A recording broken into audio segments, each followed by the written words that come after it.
افغانستان کو یو موټی یو قوت سو خپل خاوره د خپل ځان کو یو موټی یو قوت سو خپل خاوره د خپل ځان کو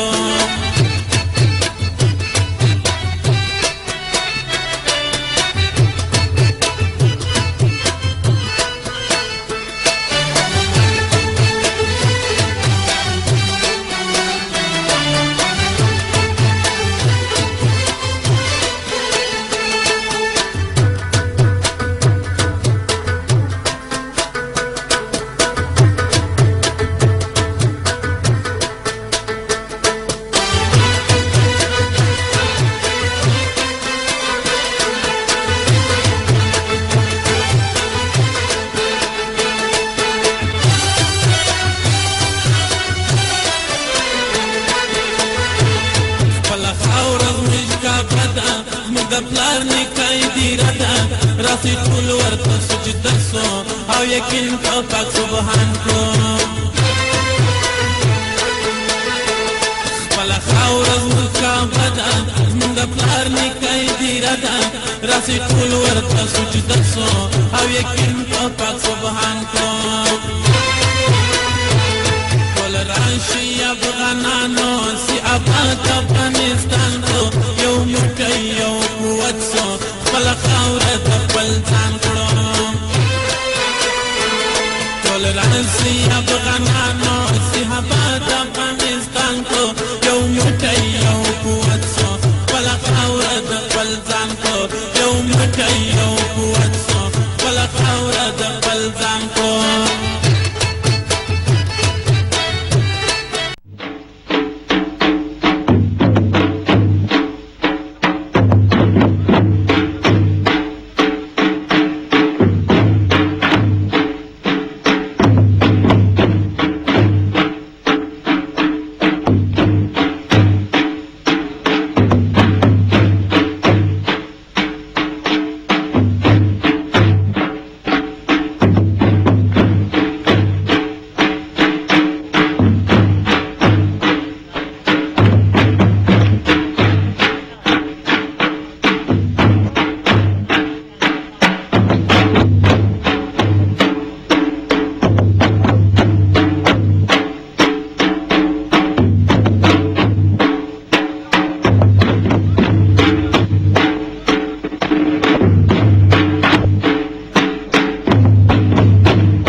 با عرض احترام مجدد ما همین پروسه صلح با طالبان صحبت کردیم.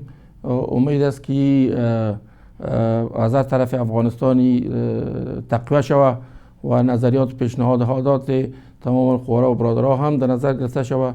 از خود برادرای طالب اگر این کار شود امید است که افغانستان یک افغانستان قوی و افغانستان واحد شود و ما فکر نمی کنم که در او وقت دولت پنجابی آیسای کدام مقاومت را نشان داده بتانه، برای از که او وقت قدرتش نداره. اتحاد افغان ختم سلطه پنجابی و آیسای قدرت نداره که بتانه تمام افغانها را زیر کنترل و یوغ خود نگاه کنه. شما میبینین که همی دفتر که در قطر بود ایده که ما شنیدم بی اندازه ما خوش شدم. ما در تلفن آقای عطاالله صادق داریم که یکی از برادرای عزیز ما و جمله غمخورترین شخص در مورد افغانستان و چونی از افغانستان آمده و در قسمت صلح در منطقه جنوب غرب افغانستان هم این کار میکنه و ما میخواهیم که از آقای صادق سوال داشته باشم که صادق صاحب سلام علیکم.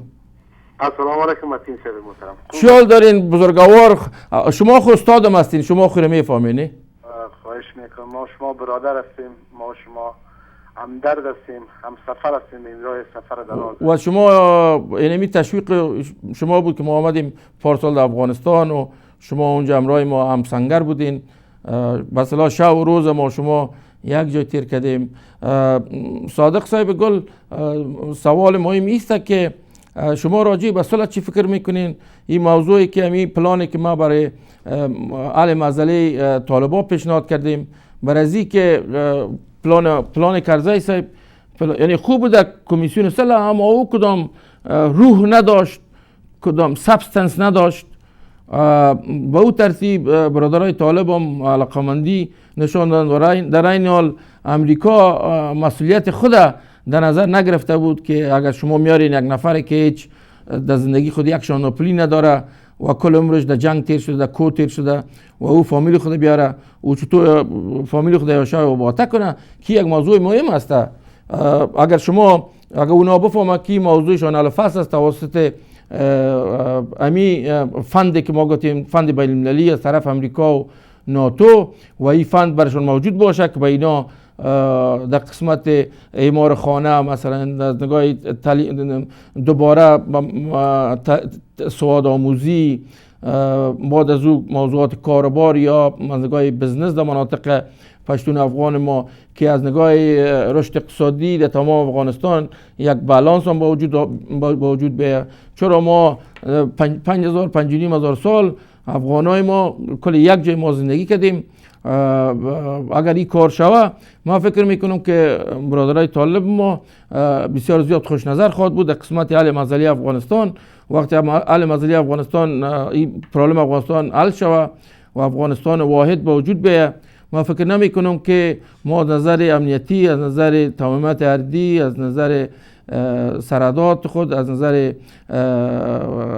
مثلا چی میگه صاحب همو عدالت اجتماعی کدام مشکل خود داشته باشیم. منتها باید وقتی که اومدن یک شرط مهمی باشه که تمام حرکاتشون بر طبق قوانین اسلامی باشه داخل افغانستان. نشه که دیگه مردم با زور سرشان یک کار کنه، بیاین باعث عضو جامعه افغانستان زندگی کنن، کارهای خدمت به مردم افغانستان کنن، اونا خدمات مثمر کنن و با مفاد افغانستان باشه و افغانستان از این مزیقه بکشه. ما هم کسشان یک جای هستم، ما هم خودم ما فکر میکنم باشه برای ازی که اگر افغانستان از این مزیقه بکشه و عمل واقعیشان با طبق خدمات به خاک و وطن باشه و عملشون بر طبق اساسات دین مقدس اسلام باشه که ما همه مسلمان هستیم و روزه میگیریم و کلگی طرفدارشون خواهد شد و این یک دولت افغانستان مشتمل به تمام قشر و طبقات باشه که افغانستان پیش بره و این یک اتفاق ملی رو موجود. شما چی فکر میکنین؟ اولتر از همه من سلام خود باز هم مجددا به شما و کل شنونده های محترمتان تقدیم میکنم. صلح یک ارمان ملی است. افغانستان قربانی جنگ شده و ما به صلح ضرورت داریم. یک امر حیاتی است. برای صلح باید کل افراد افغانستان، کل افغان‌ها در داخل و خارج کشور به حد توانی که دارند و به هر جایی که صدایشان میرسند باید صدای بر حق صلح را بالا کنند. بله. من پیروزی را برای شما تبریک میگم که در افغانستان رفتین و مثل که ما هم در مصاحبه گذشته با شما گفته بودیم که الحمدلله ملت قهرمان ملت است. مردم افغانستان پر محبت مردم هستند و اونا بین حق و باطل تفکیک کرده میتونند. افراد وطن دوست خداپرست از افراد خائن و جاه طلب و مقام طلب و امتیاز طلب تفکیک کرده میتونند. ولی از اون خاطر شما از محبت مردم برخوردار شدین و مثل که در نقطه خود اشاره به کردین که از امنیت ملی، از اردوی ملی، از پلیس افغانستان و بالخصوص افراد رفیقایی که دورتان جمع شده بود، این بر مبنای نیت پاکتان بوده و ارمان والایتان که برای افغانستان مستقل و آزاد افغانستان کبیر داریم. من یک چیز دیگه میخوایم از راه تلویزیون شما و برنامه شما بگویم که هیچ زحمت بی پاداش نمیمانه. وعده قرآنی است، وعده خداست. کسی که زحمت بکشه، جهد کنه، نتیجه میگیره. شما شاید در شروع پروگرام ها بعض دوستا به شما زنگ میزنن که این به جای نمیرسه، مگر شما امروز صدا را تا بسیاری جایا رساندین و این یک ایده ما برای نه تنها برای شما بلکه برای ملت افغانستان تبریک میگم که اقدامات و قدم های بسیار مثبت بیراور داشته شد. آمدیم برای راجع به صلح و جنبه های عملی صلح. صلح در افغانستان آمده نیست. صلح در افغانستان میایه و برای صلح یک اندازه کار هم شده، قدم های بسیار مثبت هم برداشته شده و عملا برش کار شده. خوشبینی از دو طرف است. طالبا هم مثل که در گذشته هم به این اشاره کردیم یک حقیقت هستند، یک واقعیت جامعه افغانی هستند و یک طرف جنگ در تاریخ معاصر افغانستان بودند و ما باید اینجا کل افغانهای چیزفهم، افغانهای ملی، افغانهای مسلمان ما باید در بسیاری امور طالبان همراهشان کمک کنه که ما در یک چوکات معین معقول، در یک محور معقولیت، یک نظام عادل و یک نظام که آرزومندی ها و ارمان های ملت افغانستان به تحقق برسانه باید به وجود بیاریم. صحیح صادق صاحب، گپ شما صحیح باید از طرف ما از طرف شو، اما چیزی که ما در نظر دارم این است که یک آدمی که در جیب شانداپری نباشه، یک آدم مفلسه، تو خودت چطور میتونی که سر از او یک چیزی تحمیل کنی؟ از این خاطر است که پلان صلح کرزی صاحب ناکام شد. 12 سال میلیون دلار مصرف شد. به این اساس ما از جوامع بین‌المللی باید تیر توقع کنیم و باید بگیریم و آماده هم هستن که یک پلان مالی بر از اینا تیار شود که یا بیاین دوباره سواد آموزی به اصطلاح شروع شود، در قسمت فامیل امنیت بیاید با وجود و از نگاه اقتصادی برشان. یا بفرمایید. مثل که من اشاره کردم آقای متین، صلح محدود و مربوط تنها به کمیسیون صلح نیست. با وجود که شما هم گفتین ما در اروزگان به صورت و در حوزه جنوب غرب افغانستان در داخل افغانستان فعال به این پروسه هستم. روزمره با اطراف که معضله در گفت و شنود هستیم، مذاکرات هستیم. این مسئولیت کل افغان هاست. بله.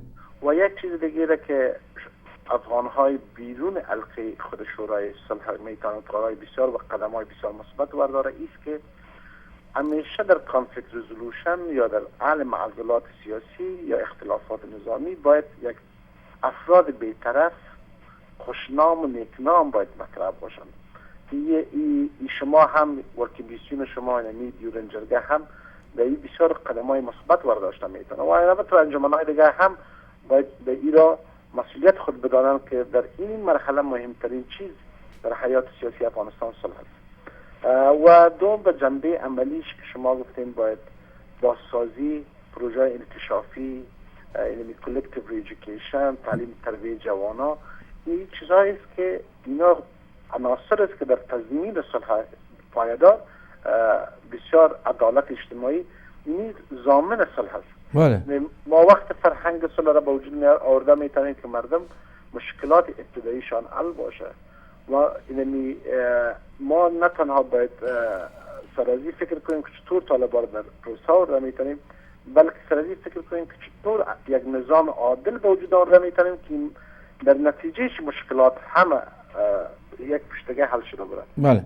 و این پیشنهاد شما پیشنهاد عملی است و بالخصوص شما در خارج افغانستان و بالخصوص در امریکا باید برای یک لابینگ بسیار قوی ایجاد شود و این امید گروه شما که میتونه افغانای دیگر هم از این جای تلویزیونتان از پیشان خواهش کنیم که پشتیبانی و حمایت خود از شما اعلان کنه و یک کلکتیو دستجمعی که آشنایی با طرز العمل امریکا داشته باشه، با صنایع امریکا داشته باشه، پروپوزالایتان تهیه کنین و یک لابینگ قوی شروع کنین.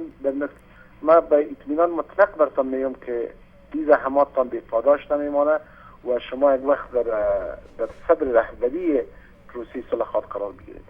زنده باشین صادق صاحب.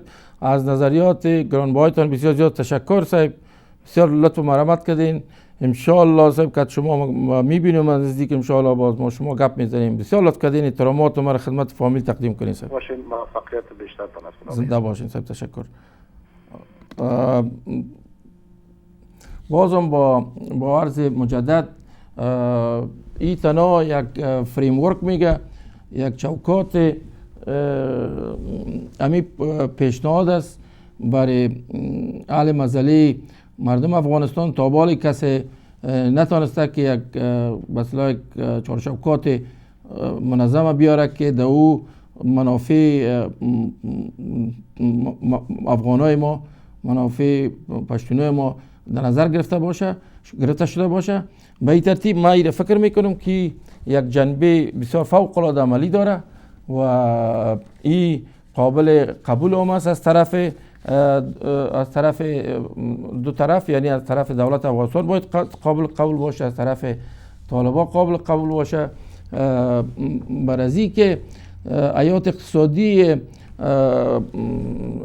برادرای طالب ما گارانتی میشه داخل خود افغانستان و ما میتونیم که چرا امریکا و ناتو، چرا ما یعنی میفهمم که اونا حاضر هستن که همون یک پروسه را مثلا از نظر مالی سپورت کنن، منتها اشخاص باشه که و راهش ما پیدا کنیم چطوری پلان اقتصادی که برای طالبان در نظر گرفته میشه این چطور جنبه عملیشه ما با کار پرتیم و چطوری از یا استفاده کرده بتانن و برادرای طالب ما که میآید در داخل خاک افغانستان و اینا بس وقتی که آمدن چطور شروع کنن زندگی را. این موضوعات باید توسط مثلا یک جرگه بین الاقوام فیصله شود. وقتی که فیصله شود خود به خود صلح داخل خود افغانستان میاد که مشکل ملی ما را حل میکنه. موضوع دیگه که من میخوایم سر از او گپ بزنم، ما که افغانستان رفته بودیم، ما از برادرای عزیز ما شریف جان حمید، احمدی صاحب، استانکزی صاحب و گلبار قیام صاحب و شنواری صاحب تشکر میکنم که آمدن، یعنی خود در شرایط ناگوار قرار دادن. چرا در او وقت 152 قرار که شنیدیم انتحاری اینجا آمده بود و ما اونا را گفتم که شما از این چیز راست نداشته باشین، برازی که نصیب و قسمت که آمد. من قصه کنم، نمیخوام شما را خسته بسازم. ما برنامه داشتیم تلویزیون ملی، ما و استانکزی صاحب، همون روز در میدان هوایی حمله شده بود وقتی که حمله شده بود این تکسیم پیدا نمیشد، سرکام خالی بود. به اصطلاح ما رفتیم، ما یک تکسی به اصطلاح تکسی بود و تکسی را گرفتیم، ما رفتیم به طرف میدان، چون درا ما را میگفتن که شما نرین یا نکنین، ما بر ترتیب ما رفتیم و وقتی که ما طرف وزیر اکبر خان رفتیم در میدان هوایی، شما باور کنین که همین صدای فایر یا بسیار زیاد بلند بود صدایش، ما را هیچ نه ببخشین نه هراس داد و نه ما چیزی تشویش داشتیم. ما گفتیم که آمدیم برای خدمت برای مردم افغانستان و پس آن دیدیم که روی مردم افغانستان بسیار قوی، بسیار شاداب، کل برام با کار و بار خود رفته بودن، چون اون وقت ما که برآمدیم بسیار وقت بود. و در افغانستان در خود کابل یک قوه را تشکیل دادن با نام قوه ضربه. این قوه ضربه به اندازه ماهر و لایق و با تجربه هستند که قوه نیوی امریکا بر اونا نمیرسه، اسپیشل فورس امریکا با اونا نمیرسه و موترای دارن که به می عملتای موترای جو ساخته شده و عیار شده. یعنی ما افتخار کردم وقتی که این قوه ضربه را دیدم در اوجه، ما بسیار زیاد افتخار کردم. و یک پلیس ملی ما در منطقه ببینید که این پلیس ملی میفهمید شما $200 میگیره، $200 مصرف کرای خانه را بتن و شب باطی خود کنن، در جایی که تا وقتهای شب آماده هستن و در جای چک میکنن، نمیمونن که نوکرای آیسای بیاید داخل افغانستان و چی یک روی یک کیشه من ندیدم که یک حراس داشته باشن که در این موتر که میاید دمی یک نوکر پاکستان باشه. به این ترتیب وظیفه تمام مردم افغانستان است که پلیس ملی خود، اردوی ملی خود باید تشویق کنه و چون زیقی وقت بود ما کوشش میکنیم که بخیر در آینده نزدیک یک کنفرانس یا جرگه تیار کنیم برای قدردانی از پلیس ملی و اردوی ملی و این کسایی که در تلویزیونات تلفن میکنن و یا موضوعات میگن در افغانستان هیچ چیز نیست، یعنی شما فکر کنین که آدم باید حقیقت هم بگویه. حقیقت است که ما شما نه اردو داشتیم، نه وزارت داشتیم، نه به اصطلاح پلیس ملی داشتیم، نه مامورین داشتیم. کل چیز من یک ویدیو تیپ دارم، یک دیویدی دارم که نشان بتونه که افغانستان در چی شرایط قرار گرفته بود. شما حالا میرین از پارسال که تا حال امسال که من رفتم گداییگرها کم شده بود، سطح اقتصادی مردم بالا رفته بود و کلگی زندگی مرفه داشتن و کاروبار داشتن. به اصطلاح آرسی ها، ما چند آرسی به اصطلاح ما رفته بودیم دیدیم، روی مردم ما مطالعه کردیم، خودم شخصا رویشون هم مطالعه کردم. کت برادرای خود شریف جان و استانکزی صاحب و احمدی صاحب و شماری صاحب مصروف بود، باز چیزای دیگر اونو پیش می بردن. خب به هر صورت ما کوشش کنیم که فرهنگ مثبت گرایی را در ذهن خود جای بدیم. اگر از صبح ببینی که دولت افغانستان اعتراض دولت افغانستان البته خائنی است، چرا ما شما نریم یک تغییری را به وجود بیاریم داخل خود افغانستان از نظر ملی؟ کل تلویزیونات تلفن میکنن، این اخبار خواندم، میره خواندم. کل کسایی که میشنوه این خبرها را کلش دپرس میشه آدم. من یادم هست که من خودم تلویزیونها رو میدیدم، باز خبرهای روزنامه رو میخواندم و چیزای منفی شایعه، اما در افغانستان کار شده، فابریکات است، مردم از نظر اقتصادی آرام است، ساختمان. ما وقت که زمان داود خان شهید ما که در کوتل خیرخانه میرفتم اونجا هیچ چیزی نبود. حالا بریم ببینین تعمیرات از کوتل خیرخانه تا چارکار ببینین که چی تعمیرات و چی پارکا و به اصطلاح گاز استیشن ها به سوی امریکا آباد شده. ما اطمینان میتونم که 2014 هم چیزی نخواهد بود و بهترین وقت میال است که هر کسی که زمین میخره در افغانستان بلدنگ میخره، حال بخره و پروسه صلح آمدنی است. اردوی ملی بسیار قوی شده، پلیس ملی قوی شده. ما یک قصه دیگر را به شما کنم. این قصه های حقیقی است که ما هر جایی ما میرفتم کت برادرها و خواهرها ما صحبت میکردم. ما در ولایت کابل در کت معاون قماندان اونجا ما گپ زدیم یا کردیم که به این موضوع آمدیم و میخواهیم که پلیس ملی را ما تقدیر کنیم یا کنیم. بیشک برادر گل بیا اینجا که من روی تماس کنم. ما اینما تو چیزها رو ما کار داریم که تشویق و ترغیب داخل کابل نیست. کلگی متاثر است، کلگی جگرخونه. بر چی؟ ما خو مسلمان هستیم، خداوند جل جلاله و پیغمبر بزرگوار داریم. ما چرا متاثر باشیم و شرایطی که محمد صلی الله علیه و سلم تیر کرد؟ شما فکر کنین 10 سال در جزیره و ما باید بسیار مثبت‌گرا باشیم. این کسایی که فعلا در کابل است این کل مردم میشناسه، کسایی کار کرده، کسایی خیانت کرده، کسایی که نوکر آیسای است.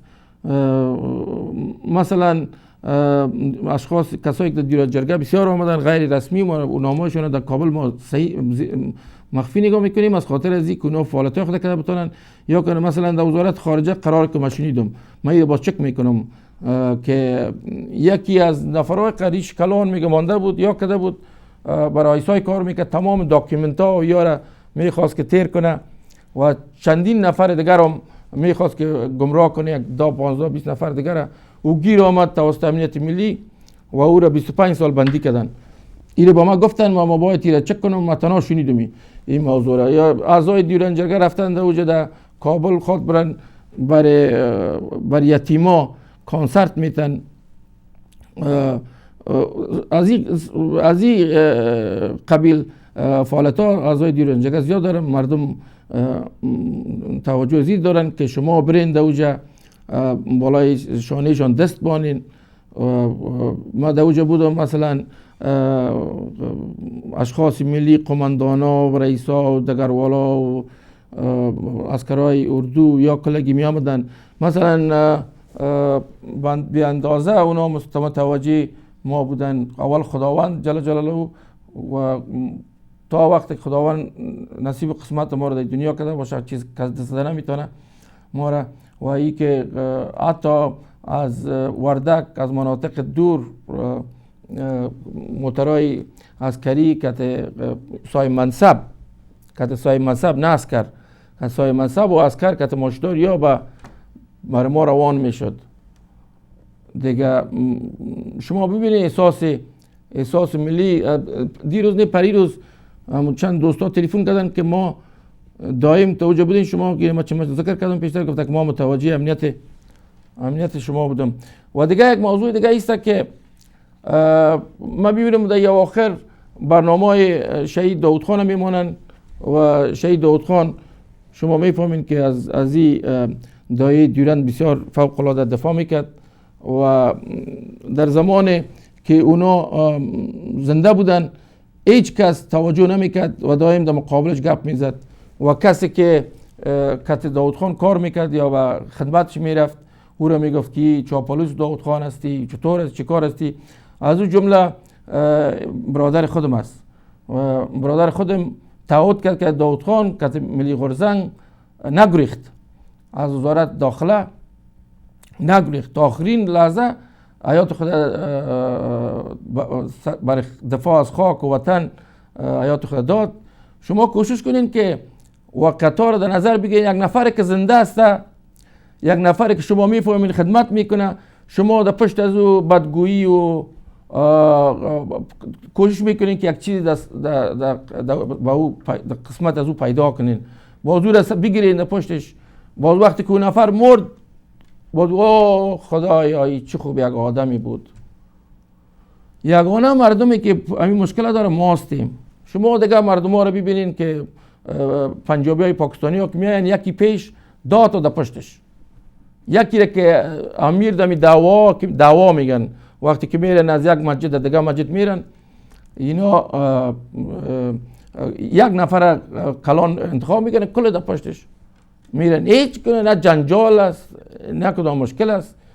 ما چرا بین خود جور نمیم؟ حالا ما چی را نخوردیم؟ چی بین ما تقسیم نشده؟ چرا اعتراضیم؟ چرا به اتفاقی میکنیم؟ چرا ما بدی یک افغان خود ما میپالیم؟ چرا؟ ما باید اتفاق کنیم که خداوند بالای ما مهربانی کنه. پیش رو یک چیز هستیم پشتر. من یک جایی رفتم، یک خوار 10 سال شده که بیادر خود گپ نزده. چرا؟ سر چی؟ خب یک برین یک معذرت بخواین. میگه یکی از صحابه رسول الله مبارک پیش رو دیگه صحابه گفت که این صحابه ببخشید نامش یادم رفته، گفت کی در جنت میره. گفت چطور در جنت میره؟ یک صحابه دیگه رفت که ما ببینیم که چرا رسول الله مبارک گفته در جنت میره، ما اعمال از یاد بگیریم که چی میکنه. بعد چند روز آمد برش گفته که او نامش یادم رفت ببخشید، گفت او صحابه محترم این چیزی که تو میکنی ما میکنیم، چطور رسول الله مبارک تو رو گفت که تو در جنت میری؟ گفت ما یک چیزی میکنم وقتی که خو میکنم عقده هیچ کس در قلب خود نگاه نمیکنم، یا در مقابل هیچ کس بدیش در قلب خود نگاه نمیکنم. و همین ترتیب است که رسول الله مبارک شما ببینید که یک چیزی بسیار کوچک که پیش ما هیچ بی ارزش میه یک نفر مستحق میسازه که جنت بره.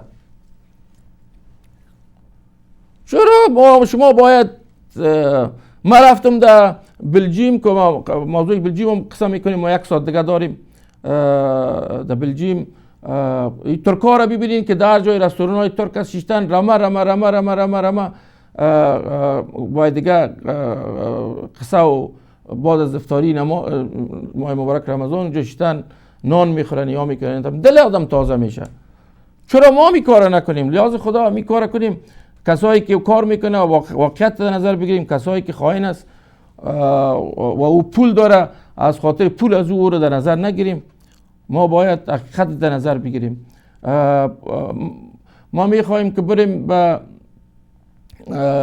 یک اعلان تجارتی، باز پس میاییم موضوع دیگر صحبت میکنیم.